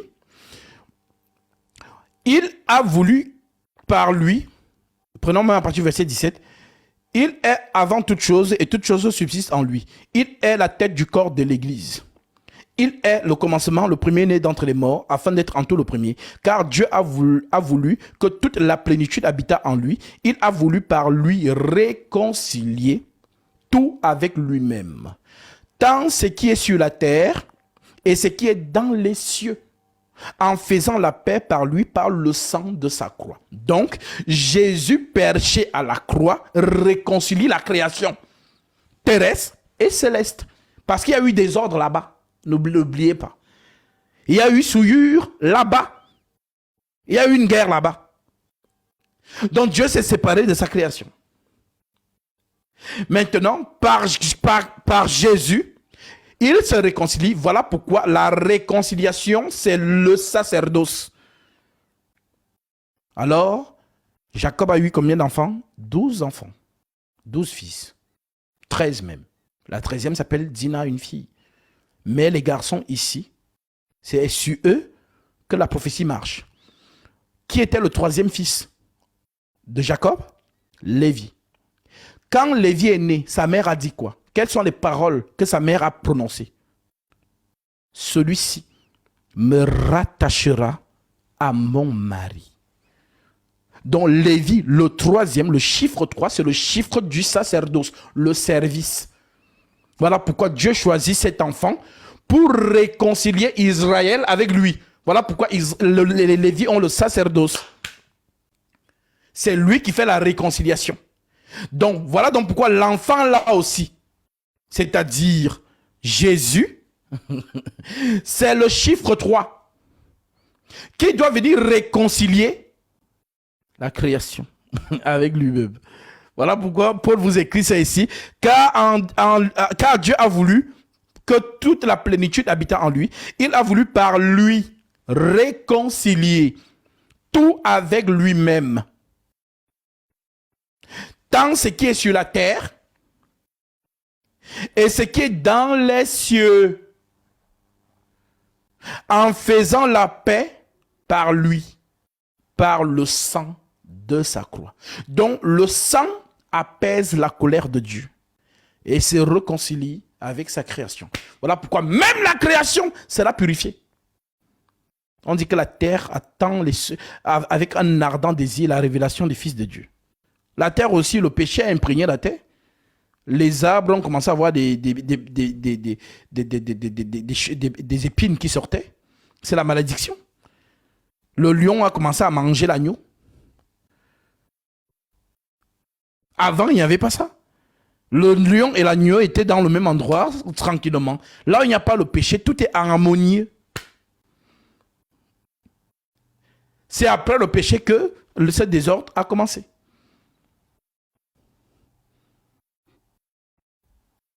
Donc, la réconciliation ramène la paix. Donc, le Seigneur va purifier la création.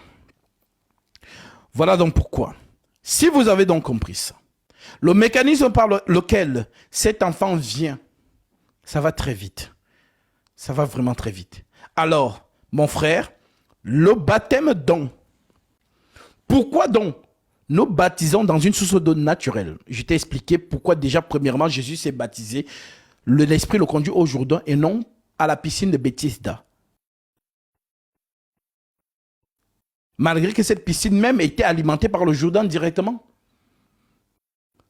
Donc, aucun apôtre n'a baptisé un frère ou une sœur dans une source d'eau captive, dans un baptistère ou dans je sais pas quoi, dans un bidon, dans un seau, dans une baignoire, ça n'existe pas. Par quoi? Parce que les gens qui font ça n'ont pas la révélation sur la source d'eau naturelle. Alors, la nature, pourquoi? Parce que tout provient de l'eau. La terre est sortie de l'eau.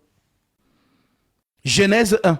Que les eaux qui sont en bas s'amassent au même endroit et que le sec paraisse. Alors, on nous dit au commencement, l'Esprit de Dieu se mouvait au-dessus des eaux.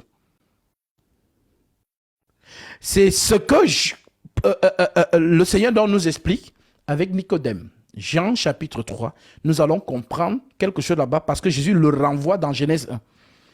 Jean 3, verset 1. Mais il y a eu un homme d'entre les pharisiens nommé Nicodème, un chef de Juifs, qui vint de lui auprès de Jésus de nuit et lui dit, Rabbi, nous savons que tu es un docteur venu de Dieu, car personne ne peut faire les miracles que tu fais si Dieu n'est avec lui. Jésus lui répondit, en vérité, je te le dis, si un homme ne naît de nouveau, il ne peut voir le royaume de Dieu. Car Jésus discerne automatiquement que si Nicodème est venu jusqu'ici, c'est parce qu'il veut entrer dans le royaume des cieux. Jésus capte, direct. Alors il lui dit, si un homme naît de nouveau, il ne peut entrer. Il coupe court à son atalakou, on va dire ça comme ça. Oh non, Jésus, tu es un homme de Dieu. Jésus sait, il a lu son cœur, il sait pourquoi il est venu auprès de lui.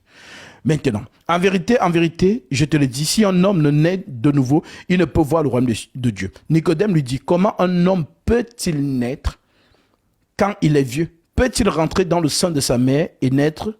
Jésus répondit, en vérité, je te le dis, si un homme ne naît d'eau et d'esprit, il ne peut entrer dans le royaume de Dieu. Pourquoi l'eau et l'esprit? Donc, il est en train de nous dire que dans notre dimension terrestre, nous sommes tous venus à la vie par l'eau. Oui, quand tu étais dans le ventre de ta mère, tu étais dans une poche, le placenta, gorgé de l'eau qu'on appelle scientifiquement liquide amniotique. Je vais vous montrer l'image pour que ça vous parle. Alors, parfait. C'est une belle image même. Voyez-vous cette image? Regardez bien. Voilà comment vous êtes tous venus à la vie. Un bébé, on a enlevé le placenta d'une maman et on voit le bébé à l'intérieur dans l'eau. Donc, on peut se poser la question humainement, mais comment il fait pour respirer? C'est la terre dans l'eau. Parce que l'homme, c'est Adam. Adam, c'est terre. Donc, pour que cet enfant vienne à la vie, il faut que la poche se déchire. Ou encore, les os se séparent. D'où ce qu'on dit, lorsqu'une femme est maintenant arrivée à terme de sa grossesse, on dit, elle a perdu les os. Ça veut dire que l'os se sépare et le sec paraît. En d'autres termes, l'enfant, l'homme paraît. L'os se sépare, le sec paraît. Voilà donc pourquoi, lorsque toi, tu as cru, tu dois naître spirituellement. Tu es d'abord né physiquement. Tu dois maintenant naître spirituellement, conformément à ce que Jésus dit à Nicodème. Maintenant, c'est une maman qui t'a mis au monde, n'est-ce pas? Et la maman, en te mettant au monde, elle a déclenché ces trois choses: perte des os, perte du sang, et lorsque tu es sorti de son ventre, le souffle devient entré dans tes poumons. Maintenant, Jésus aussi doit te faire naître de la même manière. Voilà pourquoi à la croix, il fallait qu'il se montre qu'il accomplit cette écriture. Je vais lire cette écriture. Jean chapitre 16, verset 21. Jean 16, verset 21. L'écriture dit, la femme, lorsqu'elle enfante, éprouve de la tristesse, parce que son heure est venue. Mais lorsqu'elle a donné le jour à l'enfant, elle ne se souvient plus de la souffrance à cause de la joie qu'elle a de ce qu'un homme est né dans le monde. On parle de quelle femme? On parle de Jésus, qui accomplit cette écriture. Tu enfanteras avec douleur. Tu pensais qu'on parlait de qui? De Ève? Non, c'est une prophétie. Celui qui a enfanté avec douleur, c'est Jésus. Conformément à Ésaïe 53. Il a souffert. Voilà donc pourquoi on dit donc que c'est Paul, franchement, que Dieu bénisse Paul.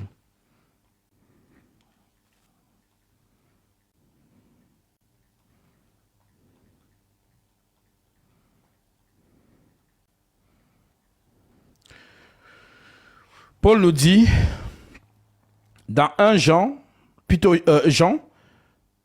chapitre 5, au verset 5, l'écriture dit, 1 Jean 5, 5, qui est celui qui a triomphé du monde? Sinon celui qui croit que Jésus est le Fils de Dieu. C'est lui, Jésus-Christ, qui est venu avec l'eau et du sang. C'est lui, Jésus-Christ, qui est venu avec l'eau et du sang. Non avec l'eau seulement, mais avec l'eau et avec le sang. Et c'est l'Esprit qui rend témoignage, parce que l'Esprit est la vérité. Car il y en a trois qui rendent témoignage: l'Esprit, l'eau et le sang, et les trois sont d'accord. À chaque fois qu'on t'a lu ça, on t'a dit que c'est Dieu le Père, Dieu le Fils, Dieu le Saint-Esprit. Non, mensonge. Ici, ce sont les trois éléments de la naissance. C'est ce que la femme manifeste naturellement. L'eau, perte des os, le sang, lorsqu'elle est en souffrance, et l'esprit, le souffle de vie. Lorsque tu sors de son ventre, l'enfant reçoit l'oxygène dans ses poumons et il pousse son premier cri. Voilà donc pourquoi la nouvelle naissance doit se faire donc dans ces trois étapes. La première étape, c'est l'eau. Donc Jésus, donc, qui accomplit cela à la croix, lorsqu'il meurt donc, qu'est-ce qui se passe? On dit que l'eau et le sang ont jailli de son côté. Symbole de la naissance. Mais où est le troisième élément? Parce qu'on a dit l'eau, le sang et l'esprit. L'esprit, l'eau et le sang. Et les trois sont d'accord. Donc, le jour de la croix, nous avons vu l'eau et le sang seulement. Mais où est l'esprit? L'esprit se manifeste donc plus tard. Le jour de la Pentecôte. C'est de là qu'on parle de l'église sur la terre. L'église est née sur la terre ce jour-là. Le processus de naissance a été complet. Maintenant, pour que toi, tu entres donc dans cette église, il faut donc que tu crois. Première étape. C'est ce que l'Esprit Saint révèle dans ce jour-là. Acte 2, verset 37. Repentez-vous. Ils eurent le cœur vivement touché. Et ils dirent à Pierre et aux autres apôtres, hommes, frères, que ferons-nous? Alors Pierre leur répondit, repentez-vous. 1. La repentance, c'est croire. Et que chacun de vous soit baptisé au nom de Jésus-Christ pour le pardon de vos péchés. 2. Et vous recevrez le don du Saint-Esprit. 3. Voilà ce qu'on appelle la nouvelle naissance. Alors, il y a des gens qui ont cru, qui ont reçu le baptême d'eau, mais qui n'ont pas encore reçu le Saint-Esprit. Ils ne sont pas encore nés. Ils sont en plein processus de naissance. Personne ne vous a jamais prêché ça.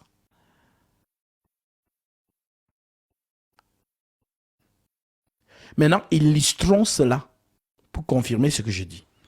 On prend acte 8. Acte 8, je suis au verset 9. Il y avait auparavant dans la ville un homme nommé Simon, qui se donnant pour un personnage important, et exerçait la magie et provoquait l'étonnement du peuple de la Samarie.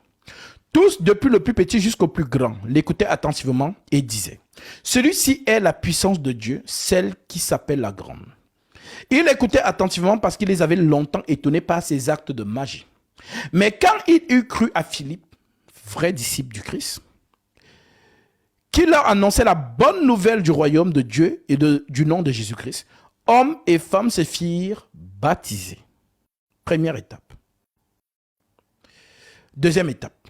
Ils ont cru, mais quand il eut cru à Philippe, donc ils ont cru. Première étape. Qui leur annonça la bonne nouvelle du royaume de Dieu et du nom de Jésus-Christ, hommes et femmes se firent baptiser. Deuxième étape. Simon lui-même crut. Simon, le magicien, il crut. Et après avoir été baptisé, il ne quittait plus Philippe. Et il voyait avec étonnement les miracles et les grands prodiges qui s'opéraient. Verset 14, écoutez. Les apôtres qui étaient à Jérusalem, ayant appris que la Samarie avait reçu la parole de Dieu, y envoyèrent Pierre et Jean.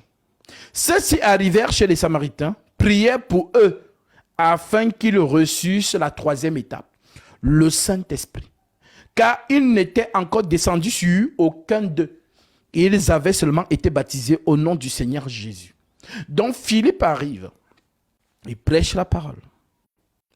Ils sont touchés, ils croient. Philippe les baptise d'eau. Mais le Saint-Esprit ne descend sur personne.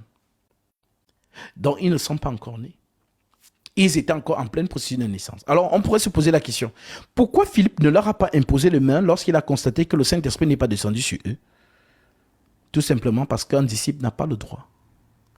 Sauf sur recommandation directe de Jésus-Christ, comme avec Ananias à Damas. Voilà donc pourquoi Philippe envoie la nouvelle à Jérusalem. On fait venir Pierre et Jean qui sont eux apôtres. Ceux-ci arrivent, imposent les mains. Alors Pierre et Jean leur imposaient les mains et ils reçurent le Saint-Esprit. Lorsque Simon vit que le Saint-Esprit était donné par l'imposition des mains des apôtres, il a offert l'argent. Donc Simon, qui a cru, qui a reçu son baptême d'eau pour le pardon de ses péchés, ne reçoit pas le Saint-Esprit. En d'autres termes, son processus de naissance n'est pas complet. Lorsque Simon vit que le Saint-Esprit était donné par l'imposition des mains des apôtres, il leur offrit l'argent en disant, « Accordez-moi aussi ce pouvoir, afin que celui à qui j'imposerai les mains reçoive le Saint-Esprit. » Mais Pierre lui dit, que ton argent périsse avec toi, puisque tu as cru que le don de Dieu s'acquérait à prix d'argent. Il n'y a pour toi ni part ni lot dans cette affaire, car ton cœur n'est pas droit devant Dieu.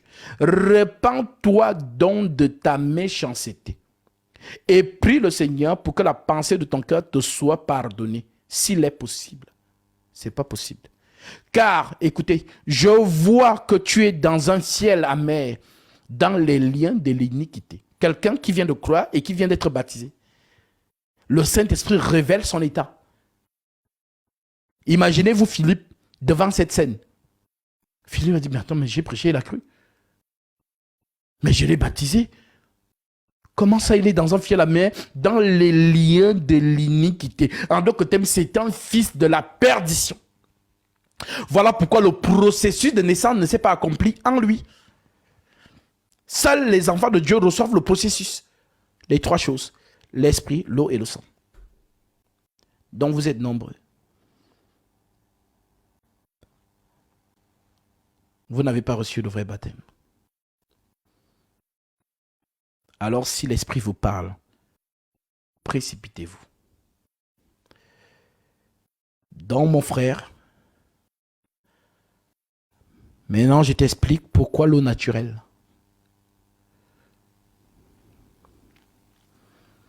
Lisons Exode chapitre 14.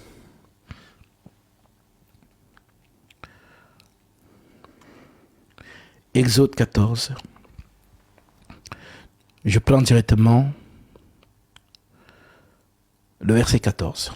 Bon, prenons même à partir du verset 11. Ils dirent à Moïse, n'y avait-il pas des sépulcres en Égypte sans qu'il fût besoin de nous mener mourir au désert?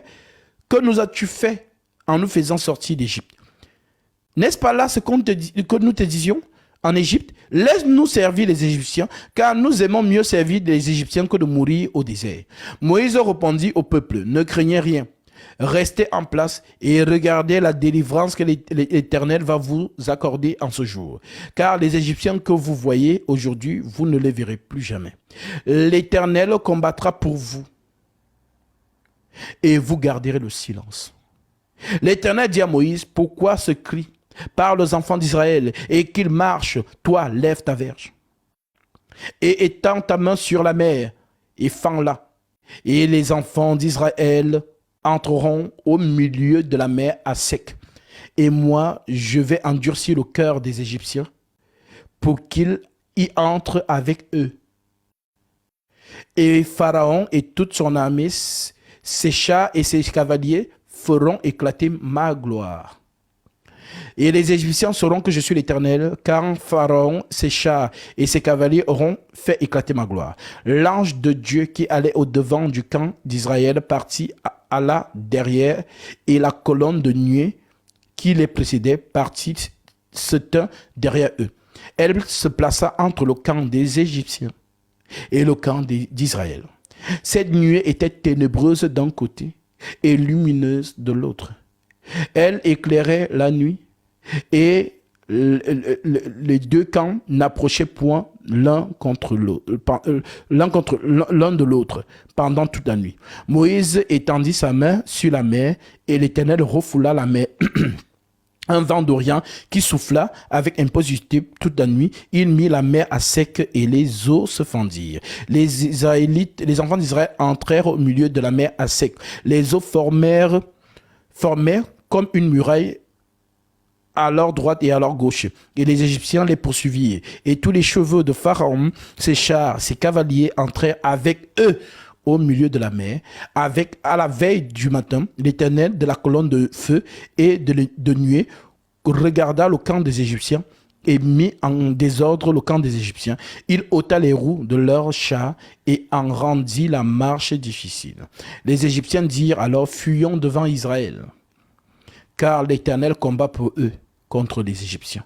L'Éternel dit à Moïse, étends ta main, mets sur la mer. Étends ta main sur la mer, et les eaux reviendront sur les Égyptiens, sur leurs chars et sur leurs cavaliers. Moïse étendit sa main sur la mer, et vers le matin, la mer reprit son impétuosité, et les Égyptiens s'enfuirent à son approche. Mais l'Éternel précipita les Égyptiens au milieu de la mer. Les eaux revinrent et recouvrirent les chars, les cavaliers et toute l'armée de Pharaon qui était entrée dans la mer après les enfants d'Israël, et il n'en échappa pas un seul. Alors, on vous révèle ici ce qui se passe pendant le baptême. Pharaon et sa milice représentent ici Satan et ses démons. Lorsque Israël traverse à sec, il ne traverse pas seul. Satan et sa milice entrent aussi avec eux. Voilà pourquoi le lieu du baptême, c'est un lieu de combat. Vous n'avez pas idée de ce qui se passe spirituellement, parce que c'est le lieu où l'âme de la personne est discutée. Et il faut donc que l'Éternel, le guerrier, vienne donc combattre pour arracher ton âme.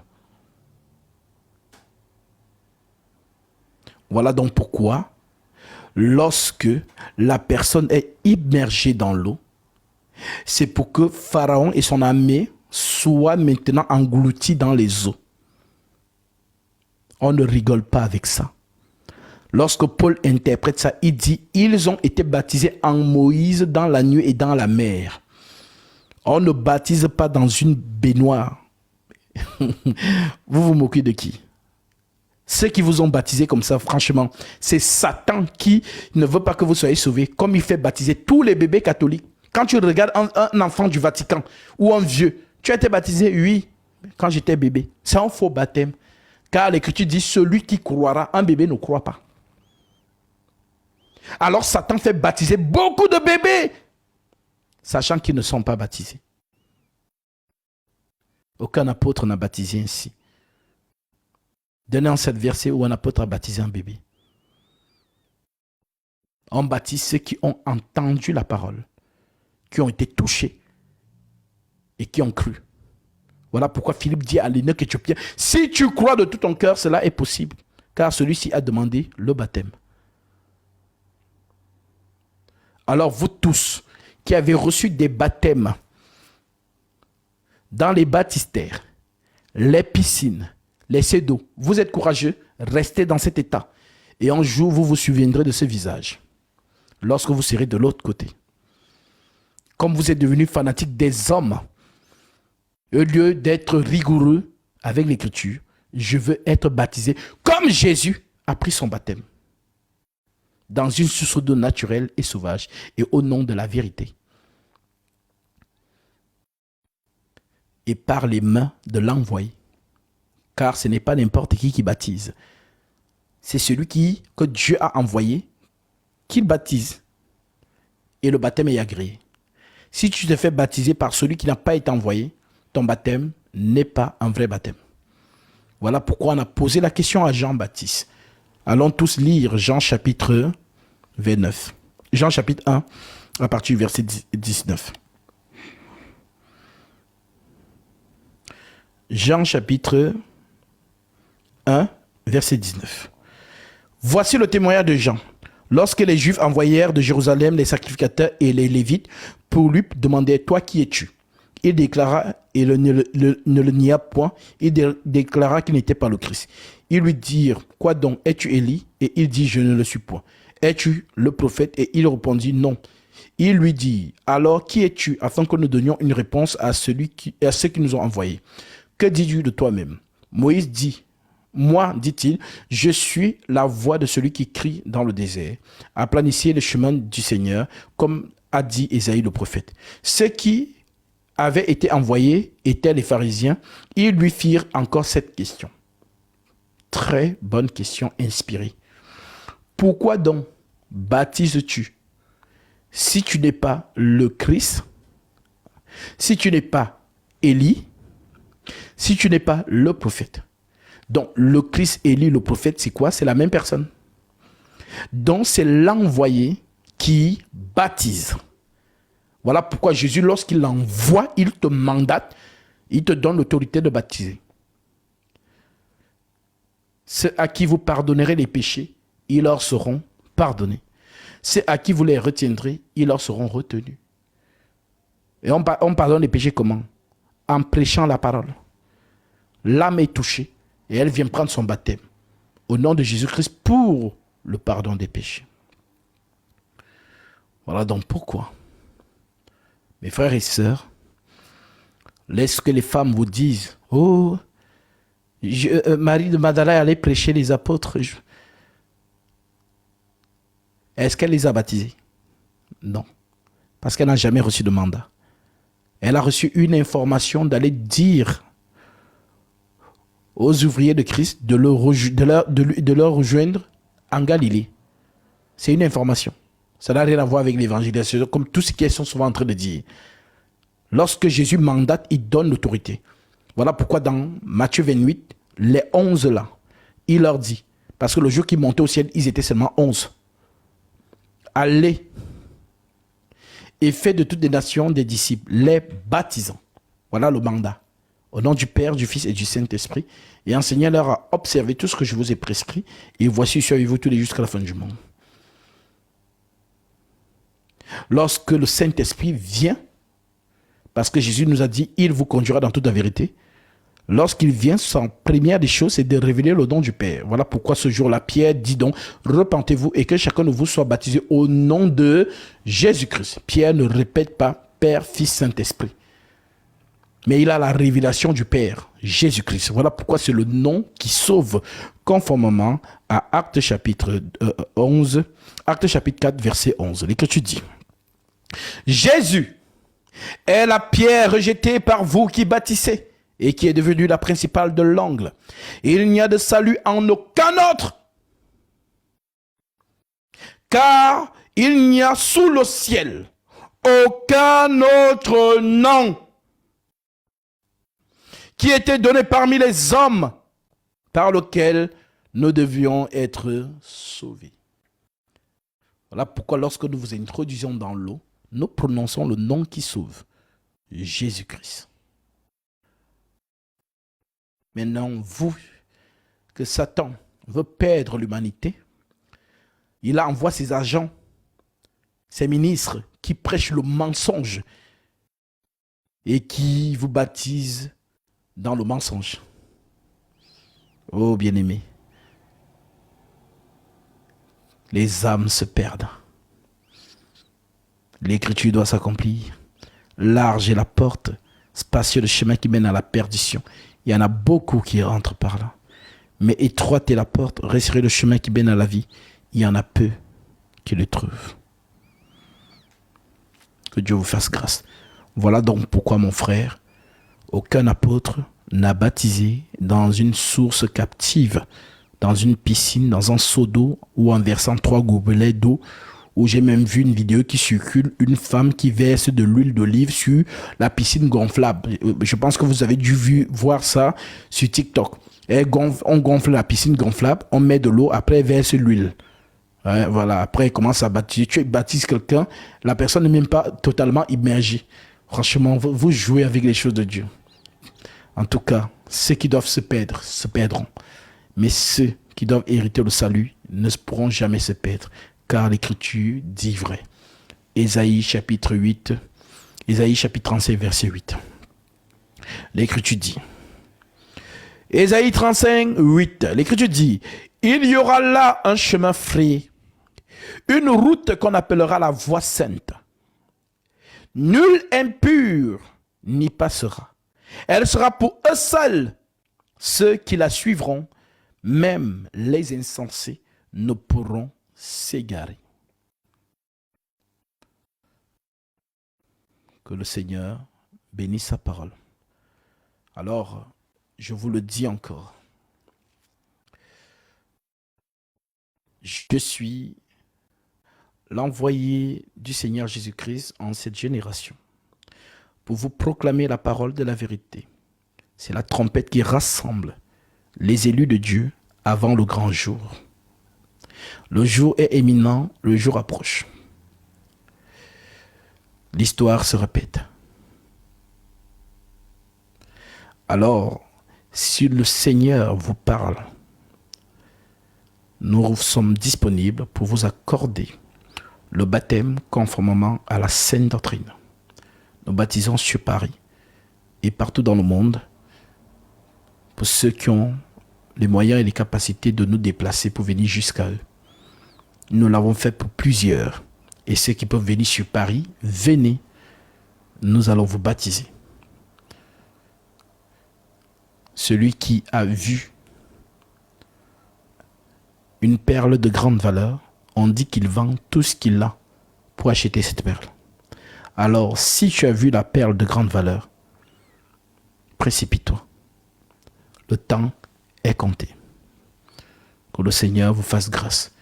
Et je vous montre dans quoi le monde actuellement est depuis des générations.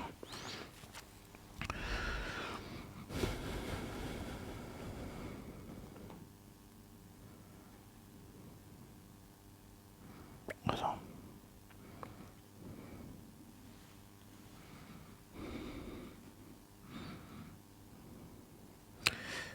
Organisé par International School of Prophets. C'était juste incroyable. L'enseignement sur les... Waouh, quelle extraordinaire matinée nous avons eue et après-midi avec l'apôtre prophète Al-Foukao à l'école des prophètes organisée par International School of Prophets. C'était juste incroyable. L'enseignement sur les mouvements prophétiques, la manifestation même de l'onction prophétique, la puissance de Dieu était tangible et nous avons hâte d'être là. Ce soir au deuxième programme, à la nuit des signes et des prodiges. Je vous invite très nombreux, vous êtes encore à Paris. Hâtez-vous, prenez le train, le taxi, le Thalys, la voiture, l'avion, pourquoi pas. Mais affluez ici à l'espace Venise, à Sarcelles, dès 21h, tous en blanc. Si vous n'avez pas du blanc, ce n'est pas grave, venez quand même. Nous allons passer une nuit à ciel ouvert, une nuit extrême prophétie, extrême signe, prodige, miracle, et Jésus-Christ seul glorifié par le canal de son apôtre Al-Foukao. Venez ce soir, Dieu nous attend, et soyez en ligne pour ceux qui ne sont pas sur Paris. Soyez bénis, et à tout à l'heure. Christo Business. Ce sont les ouvriers de l'iniquité qui séduisent la masse en vous faisant justement participer à ce genre de choses. Ici, c'est Poudlard, pour ceux qui ont regardé Harry Potter. Ces hommes-là ne sont pas des hommes de Dieu. Et je l'ai toujours dit, nous ne le disons pas par émotion ou parce que leur tête ne nous plaît pas. J'ai eu un message du Seigneur cette nuit en songe. Dans ce songe, j'étais élevé dans une escrade. Et je voyais la multitude sur terre. Une partie suivait Marcelo. L'autre partie écoutait Mohamed Sanogo. Et l'autre partie, les Joël Tato. Je les voyais comme ça. Et je criais sur l'estrade. En leur disant que vous êtes des faux hommes de Dieu. Vous perdez les âmes. Et je prêchais la vraie parole. Et à un moment donné, Mohamed Sanogo monte sur l'estrade. Et je suis en train de lui dire que tu es en train de perdre les âmes. Repens-toi. Et au moment où je le dis, je me lève de l'estrade et deux anges me portent et m'amènent dans le ciel. Et je me réveille. Le Seigneur va prendre son église. La multitude n'est pas convertie. Je vous le dis. Au nom de Jésus-Christ, que Dieu vous fasse grâce. Lorsque vous voyez ce zèle qui m'anime, cette détermination, c'est pour les âmes. Le Seigneur ramène ses enfants à la lumière de la sainte parole. Alors, si vous êtes encore retenu captif dans ces choses, sortez très vite. Repentez-vous.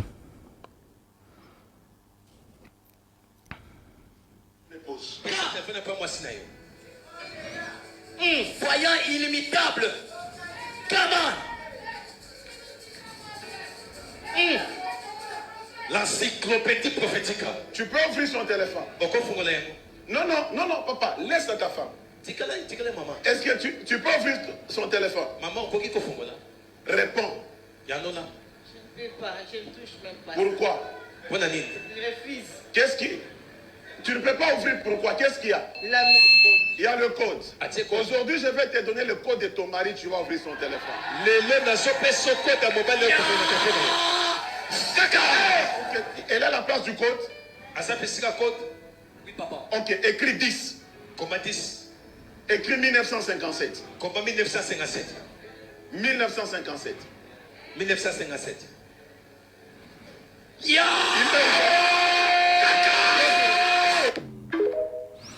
Oui. C'est triste, n'est-ce pas? C'est dans ça que l'humanité est.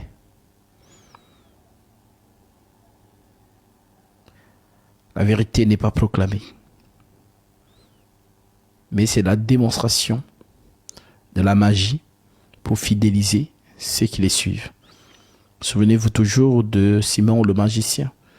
Nous venons de lire cette écriture, acte 8. C'était une star en Samarie. Et tout le monde disait que c'est un vrai homme de Dieu.